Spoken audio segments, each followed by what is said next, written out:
وشر الأمور محدثاتها وكل محدثة بدعة وكل بدعة ضلالة وكل ضلالة في النار.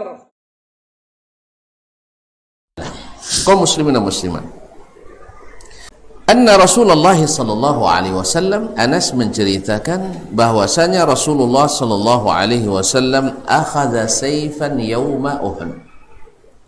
Nabi alaihi salatu wassalam mengambil sebuah pedang pada hari Uhud, artinya pada hari perang Uhud.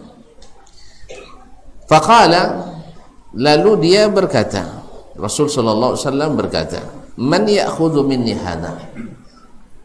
Nabi menawarkan, siapa yang mau ambil pedang ini dari saya. Tentu saja mendapat tawaran dari Nabi sallallahu alaihi wasallam. Ya, tangan beliau memegang sesuatu itu barakah. Tangan Nabi alaihi salatu wassalam biyadi syarifah alaihi salatu wassalam. Semua ingin, fabasatu aydiyahum, semuanya mengatakan, saya Rasulullah, saya Rasulullah. Kullu insanin minhum yaqul, setiap orang mengatakan ana, saya Rasulullah, saya Rasulullah. Semua ingin mendapatkan kemuliaan, mendapatkan atau memakai pedang Rasulullah sallallahu alaihi wasallam. Ma'asyiral kiram dirahmati Allah. Qala faman ya'khudhuhu bihaqqih. Melihat banyak yang berminat, Nabi tentu beri syarat, ya, supaya ada alasan memberikannya. Sebab kalau sudah nunjuk tangan semua lalu saya berikan aja ke seseorang, tapi lu kan sana kan bahaya. Akhirnya Nabi sallallahu alaihi wasallam memberikan syarat, faman ya'khudhu bihaqqihi, faman ya'khudhuhu bihaqqihi, siapa yang mau mengambilnya dengan haknya. Haknya pedang ini apa? Hah? Ya, digunakan sampai patah pedang itu. Dan ini dilakukan oleh Abu Dujana radhiyallahu taala anhu. Yakni jangan untuk disarungkan, tapi untuk dihunuskan kepada para musuh Allah tabaraka wa taala. Tuan-tuan kan tahu sendiri yang namanya perang Uhud itu terjadi di Madinah. Sebabnya adalah orang-orang Quraisy mengalami kekalahan telak di Badar. Padahal Nabi dan para sahabat dengan jumlah yang sedikit, hanya sepertiga jumlah orang Quraisy, dengan senjata apa adanya, karena bukan berencana berperang, tetapi adalah untuk mengambil kembali barang-barang orang Islam yang disita oleh orang-orang Quraisy. Jadi hanya rencananya menghadang kafilah dagang yang datang dari Syam atau baru kembali dari Syam menuju Makkah. Mau tidak mau mereka harus melewati daerah Madinah, yaitu melalui Badar. Kaum muslimin dan muslimat dirahmati Allah, ternyata mendapatkan berita itu, Abu Sufyan meminta pasukan Quraisy segera datang, dan terjadilah peperangan Badar yang bersejarah itu. Dan akhirnya Allah SWT memberikan kemenangan kepada kaum muslimin. Nah, orang Quraisy ya merasa tak patut kalah gitu. Tak patut kalah, apalagi yang terbunuh di Badar itu adalah orang-orang besarnya, orang-orang besar dari kalangan Quraisy.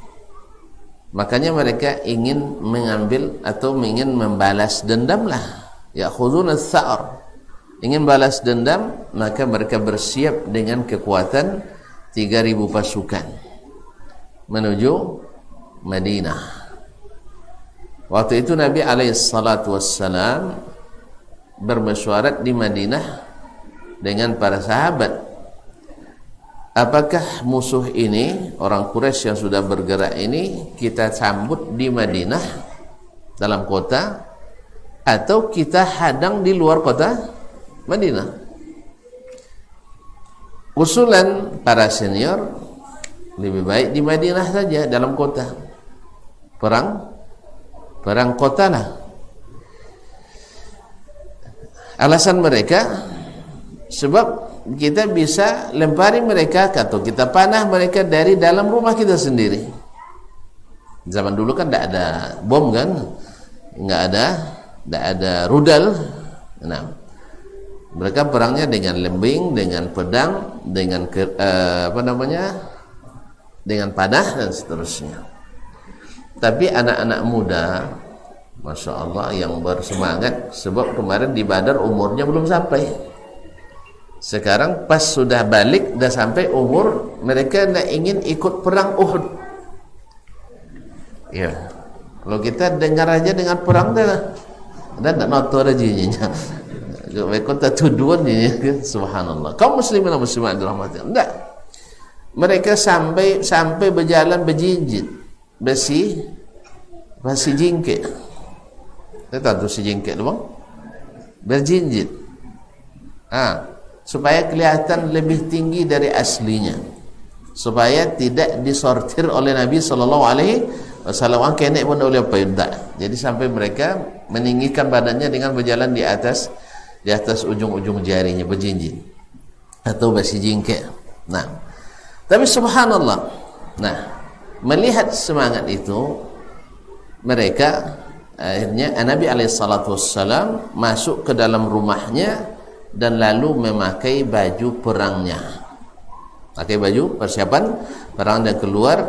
Kalau kita berangkat ke Uhud, melihat Nabi seperti itu, karena yang tadi kan senior ingin di dalam kota. Awalnya Nabi cenderung ke pendapat ini, tapi karena junior ingin keluar, akhirnya Nabi SAW masuk dan melihat sikap Nabi seperti itu.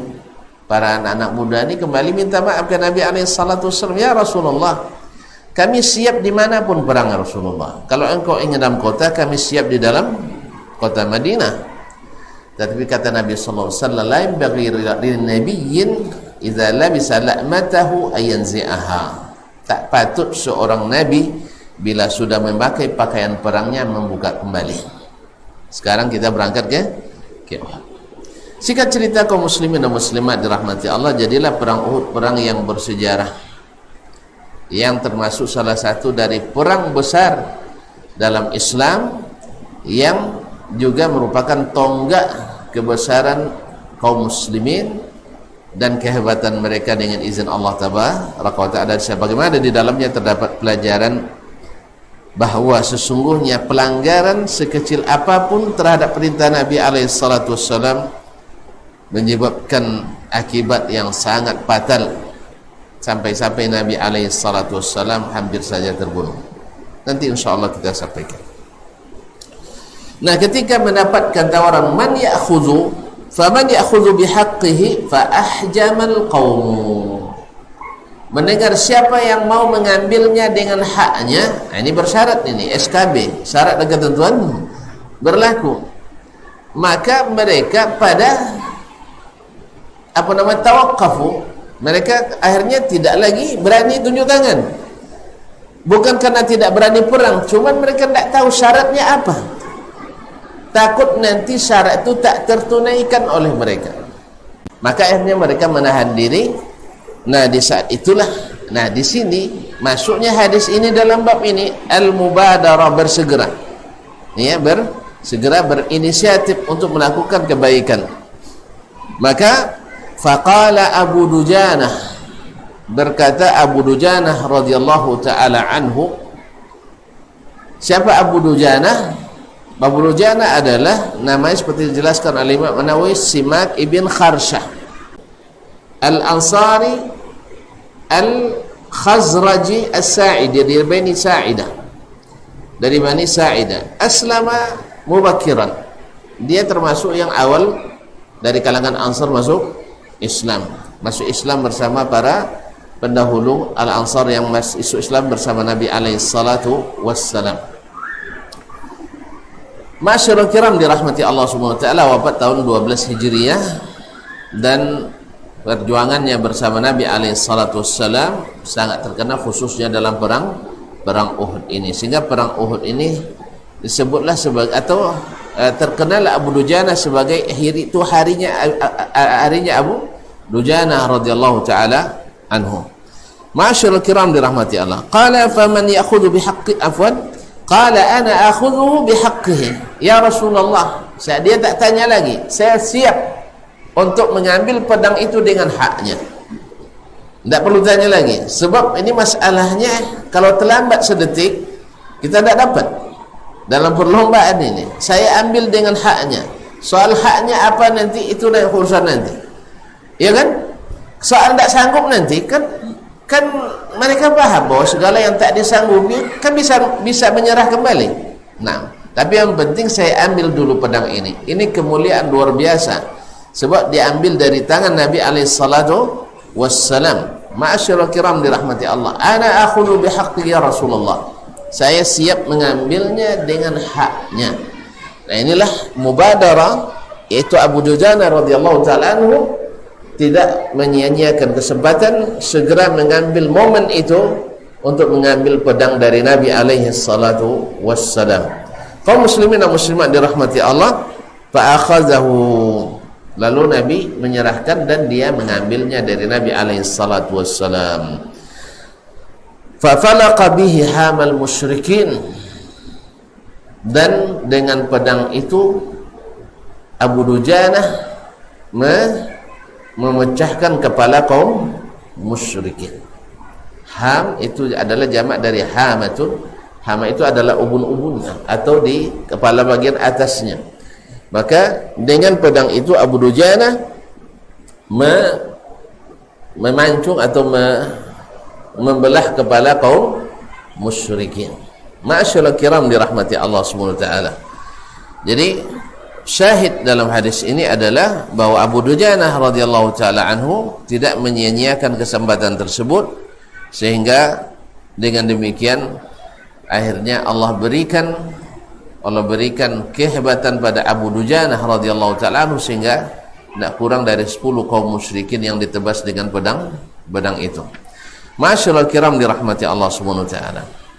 Nah, kembali ke perang Uhud tadi.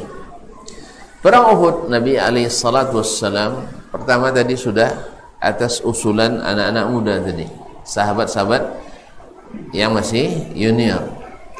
Ini pertanda bahwa sesungguhnya para sahabat itu adalah orang-orang pemberani. Orang-orang pemberani. Ya, ketika diserahkan pedang semua pada tunjuk tangan. Berarti pemberani mereka. Yang biasa main pedang adalah orang pemberani. Kalau tidak salah-salah main pedang, kena kita kaum muslimin dan muslimat. Kalau sudah cerita pedang, main pedang, pandai pedang, insyaAllah melahirkan keberanian. Itulah sebabnya orang-orang Arab punya semboyan dan moto hidup, al-waqtu kasayf. Waktu itu seperti pedang. Karena apa? Mereka adalah orang-orang yang pemberani. Dan orang pemberani sifat utamanya adalah selalu jujur dan benar. Artinya terus terang. Baik dalam kebatilan pun dia terus terang. Kalau ditanya kamu yang bunuh ayah saya? Iya. Anda mau apa? Ajo itu. Ya, ini ada dalam keburukan dan ada dalam kebaikan. Jadi para sahabat radhiyallahu taala anhum adalah orang-orang yang dikenal dengan pemberani karena memang lahir dari lingkungan para pemberani. Ditambah lagi dengan semangat iman yang melahirkan keyakinan, sehingga dalam perang Islam itu kalau mati masuk surga, kalau hidup menang mulia. Kalau menang mulia. Makanya bagi mereka itu adalah kesempatan emas untuk mendapatkan pahala yang besar di akhirat. Masyarul kiram yang dirahmati Allah SWT, apalagi itu bersama Rasulullah sallallahu alaihi wasallam. Kemudian Nabi berangkat dengan pasukan lebih kurang 1000, tetapi di tengah jalan ketika sampai di Ajmatis Syaikhain, kalau sekarang disebut dengan Hayyul Mustarah, sudah hampir dekat, dah dekat ke gunung Uhud. Maka orang-orang munafikin, ini orang munafik kaum muslimin dan muslimat di sepanjang masa, bila Islam kuat, munafik sembunyi. Tapi kalau sudah mulai Islam dianggap kalah, mereka mulai menampakkan diri. Bila orang kafir yang kuat, mereka mulai nampak, tidak munafik lagi dia, kafir jelas dia. Makanya di Makkah tidak ada kaum, di Makkah ada tak kaum munafikin? Enggak ada. Yang ada adalah musyrikin, kufar, kafirin, orang kafir dan kaum musyrikin. Tetapi setelah di Madinah, Nabi yang berkuasa, Islam yang tegak, maka orang-orang yang berpenyakit dalam hatinya, Al-Quran yang menyebut, yang sakit hatinya, mereka tak berani menampakkan diri. Kadang-kadang justru bertindak sebagai juru kampanye pula. Tahulah tonton juru kampanye, ya, pada periode ini kampanye partai ini, besok partai lain lagi. Jadi mereka biasa berkampanye seolah-olah mereka lah yang Islam sebenarnya, mereka lah yang benar-benar jujur membela Nabi SAW. Kalaulah bukan karena Allah yang memberitahukan ke Nabi SAW, gaya mereka, sifat-sifat mereka, tindak tanduk mereka, banyak umat Islam yang tertipu. Oleh sebab itu pada hari-hari ini kita harus banyak membaca tentang gaya orang munafik, supaya kita tidak tertipu olehnya. Kalau dari sisi tindakan, bila bicara selalu dusta, ya tak? Bila berjanji selalu dipungkiri, dan bila berseteru melampaui batas, ya, bila berbeda melampaui, bila tidak bersetuju melampaui batas, menzalimi. Iza khasama fajar, berbuat dosa dia dengan perbedaan itu. Dan bila diberi amanah tidak jujur, berkhianat. Ini yang nampak, yang tak nampak lain lagi.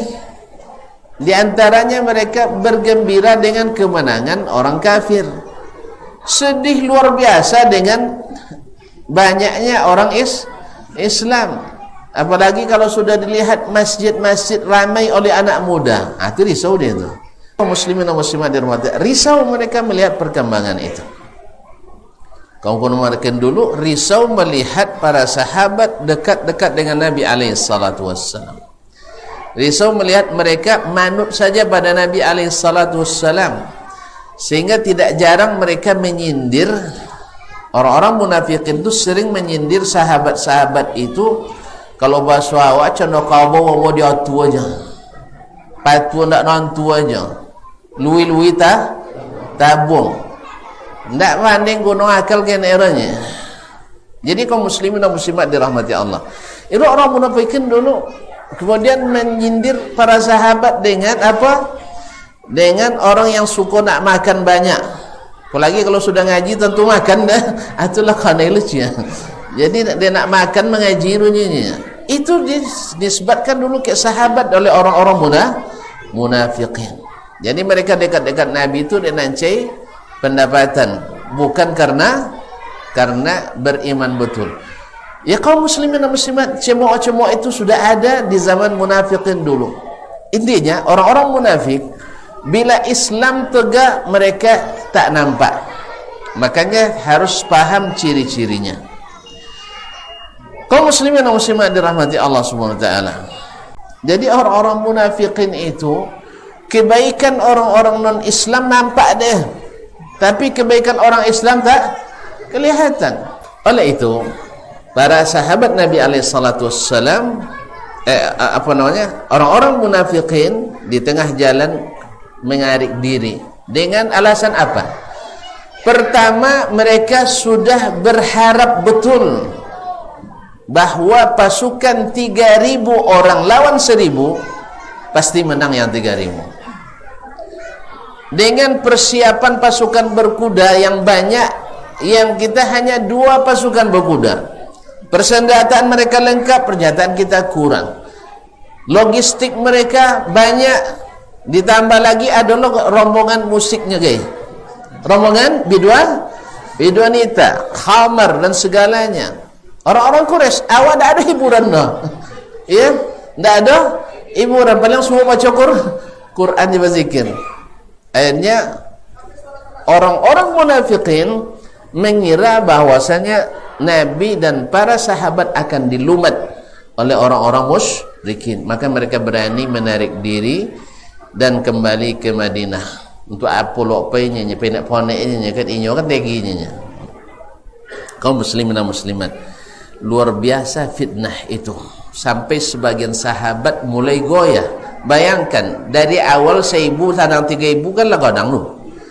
Lai sujud, ditambah lagi pulang sepertiga pasukan, 350 pasukan menarik diri. Kosan banyak munafik saya. Banyak munafik kaum muslimin dan muslimat di awal-awal itu. Dan banyak yang terpedaya. Di antara sahabat ada yang mulai goyah. Tapi subhanallah, Allah tathbit mereka dengan iman mereka. Nah, di dalam pertempuran Nabi SAW bukan hanya mengandalkan tawakal dengan makna yang menyerah saja, tidak. Beliau menjadikan gunung Uhud di belakangnya. Sebab untuk peperangan masa itu tak akan ada orang yang mendaki dari sebelah gunung, tidak ada masa itu. Ya kalau itu perahu helikopter sih, perahu helikopter. Nah, kaum muslimin dan muslimat dirahmatilah. Makanya gunung sebagai basis pertahanannya. Kemudian untuk di tempat terbuka ada gunung yang disebut hari ini dengan Jabalur Rumat. Karena di sebelah sana kebun-kebun kurma orang, maka Nabi pasang di situ 50 orang pemanah, ahli panah. Dan ini dari arah manapun musuh terlihat. Maka setiap musuh yang mencoba menyerang dari arah samping dan dari belakang, dari arah Madinah dan dari arah jalan ke timur ke Najd, maka sudah ada pasukan berpanah yang akan menghalangi. Tinggal lagi fokus sekarang menghadapi yang dari arah Makkah. Ma'asyiral kiram dirahmati Allah. Lalu Nabi pesankan kepada tukang panah tadi, ini penting. Ya. Pesankan kepada para pemanah, la tabrahu amakinakum. Jangan kalian tinggalkan posisi kalian. Sawan intasarna au kusirna. Baik kami yang di bawah sana menang ataupun kalah. Kan bahasa Nabi jelas ya. Nabi selalu berbicara dengan bahasa yang jelas. Nampak Ustaz? Joleh tak? Cak menang maupun kalah, jentinggen posisi kau. Alhamdulillah dengan izin Allah, kemudian dengan semangat mereka yang penuh dengan iman tadi, pasukan Quraisy kalah. Dan mereka mulai melarikan diri, meninggalkan barang-barangnya. Ya kalau lari kan tak tahu bang lah, kalau tak tahu jauh tu lah. Hanya mereka tinggalkan barang-barang mereka bawaannya, termasuk sebagiannya senjata berat lah. Ya AK-47. Ya, tapi kalau pistol kan pisau masih dibawa kaum muslimin muslimat dirahmati Allah SWT. Jadi mereka tinggalkan. Maka melihat pasukan itu sudah melarikan diri, ya sebagian besar dah lari, tinggal sedikit lagi. Sedikit yang masih terlihat, yang lain sudah tidak terlihat lagi, sudah babu sudah. Maka tergodalah sahabat Nabi yang ada di atas bukit tadi, yang dibawa pimpinan Abdullah bin Jubair. Waktu itu dia katakan, mereka katakan mulai main logikanya. Jadi lihat, iblis dulu sosek deh logika. Sekarang sahabat dapat fitnah pula dengan logika dan perasaannya. Perkataan Nabi kan jelas, jangan tinggalkan menang atau kalah. Joleh itu tak joleh? Joleh. Nya keadaan dua tianya, menang atau kalah. Sajoleh itu. Tapi bisa kabur. Bisakah kabur gara-gara dek nahu? Kaum muslimin dan muslimat dirahmati Allah. Sejelas itu bisa kabur kembali. Apa kata mereka? Untuk apa lagi kita di sini? Untuk apa lagi kita di sini? Musuh sudah pada pergi. Ditambah lagi nanti mereka mungkin sebagian belum memahami bahwa ghanimah itu akan dibagi. Kau tidak dapat bagian rezekinya gitu. Padahal Nabi sudah tentukan bahwa sebelum dibagi tak seorang pun boleh ngambil sekalipun seutas tali. Nabi ancam siapa yang ngambil walaupun seutas tali nanti akan ditegakkan bendera penipunya nanti di hari kiamat. Apa namanya, rayatul ghadir, yaitu orang penipu. Bawa bendera sok terpaksa di bawa wawang pangicuo. Jadi oleh sebab itu ingat-ingat, tolong jangan sampai bawa bendera di akhirat dah. Nah, orang tengok Sodoma, awaklah tercatat dulu pahlawan nasional kan? Kawasan pangicuo, nauzubillah. Jadi kaum muslimin dan muslimat dia akan terlihat nanti benderanya. Maka Nabi SAW melarang itu, liwa'ul ghadr. Nah, mereka akhirnya berijtihad. Sebagian besar, ini juga kaum muslimin dan muslimat, syubhat itu selalu mengenai sebagian besar. Kalau tidak ikut ilmu, kena. Maka di sini pentingnya istiqamah di atas ilmu. Jelas dan tegas. Jangan tinggalkan menang atau kalah. Tidak ada posisi lain dulu. Nyedui keadaan nanti dunia lapang lu. Menang cia, kalah cia. Kini menang lu joleh sono le kan? Kan lu joleh le. Cuman musuh sudah melarikan diri. Akhirnya coba kaum muslimin dan muslimat, dari 50 11 terpengaruh. Dari 50 bukan 11, 39, maaf. Hanya yang istiqamah tinggal 11.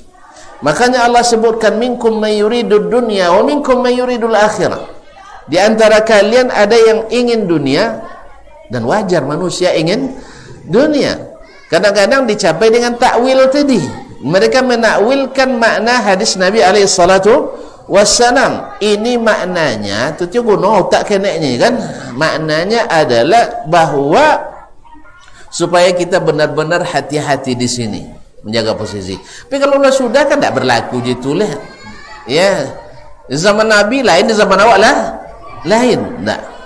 Maksud Nabi itu kalau peperangan masih berterusan, cak menang cak kalah, pokok awak jen tinggal tampik. Tapi kalau sudah, tinggallah.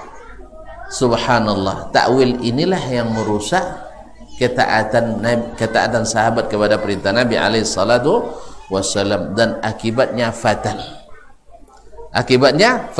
Ketika mereka pertanyakan, anna hadza, kok bisa begini keadaannya? Katanya Allah SWT, Allah yang jawab, qul huwa min indi anfusikum. Itu gara-gara kalian.